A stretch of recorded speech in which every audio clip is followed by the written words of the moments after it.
इस क्वेश्चन की स्टेटमेंट में कहते हैं कि हमारे पास जो है 90 डिस्क्स हैं, ठीक है जी। और वो 90 डिस्क के ऊपर नंबर लिखा हुआ है 1 2 3 4 ऐसे करके अप टू 90 तक नंबर्स हैं वहाँ पे।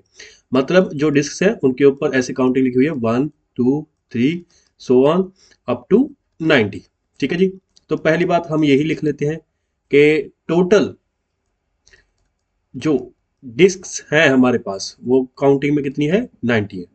अब ये पहले पार्ट में हमसे बोलते हैं कि हमें प्रोबेबिलिटी निकालनी है ऑफ अ 2 डिजिट नंबर, कि हम जो डिस्क बाहर निकालेंगे वो एक 2 डिजिट नंबर होगा उसके ऊपर।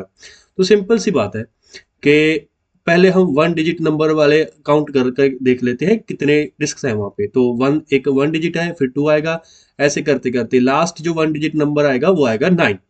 तो ये टोटल कितनी डिस्क होगी, 9 डिस्क होगी। तो हम यहाँ पे लिख सकते हैं कि वन डिजिट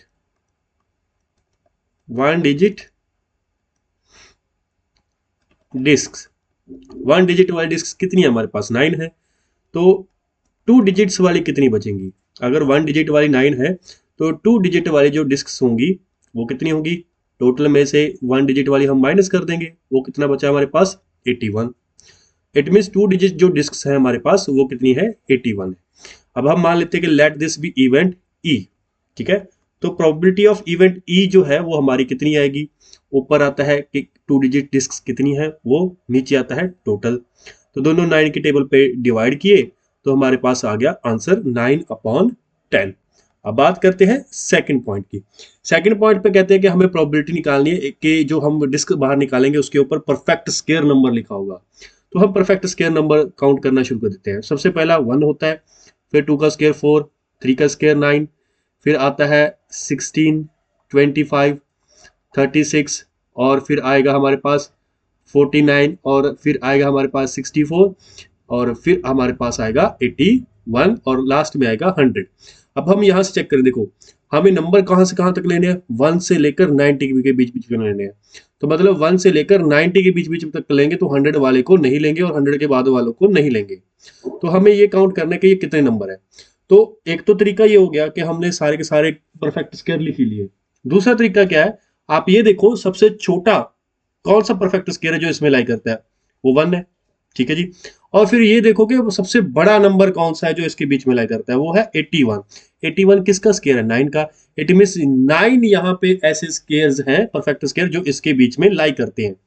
तो अगर हम प्रोबेबिलिटी निकालना चाहते हैं परफेक्ट स्क्वायर नंबर की, वो कितना आएगा, टोटल परफेक्ट स्क्वायर है 9 और टोटल डिस्क हमारे पास 90, तो हमारा आंसर आ गया 1/9। अब बात करते हैं लास्ट वाले पार्ट की, यानी कि थर्ड पार्ट की। यहाँ पे ये बोलते हैं कि हमें प्रोबेबिलिटी उन नंबर्स की निकालनी है विच आर डिविजिबल बाय 5। तो यहाँ पे हम सिंपली देखेंगे, सब फर्स्ट जो डिजिट है जो 5 के साथ डिविजिबल है वो 5 इटसेल्फ है।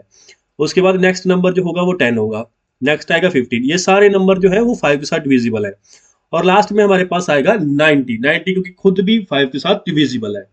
अब हमें यहाँ पे ये पता करना है कि कितने नंबर हैं जो 5 के साथ डिविजिबल है।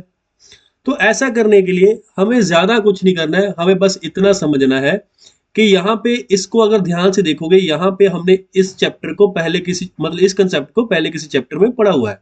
हमें बस ये याद करना है कि ये किससे मैच करता है। अगर आप लोग ध्यान से देखोगे, ये एक एपी सीक्वेंस बन रहा है। क्या बन रहा है, एपी सीक्वेंस। यहाँ पे जो है, ठीक है जी, जो फर्स्ट टर्म है हमारी वो है 5, और अगर आप ध्यान से देखोगे कॉमन डिफरेंस आपका कितना बन गया, 5, ठीक है जी। और जो लास्ट टर्म है यानी कि एन टर्म है आपकी वो है 90। और हमें नंबर ऑफ टर्म्स निकालना है, मतलब हमें एन की वैल्यू फाइंड करनी है कि एन हमारा कितना है।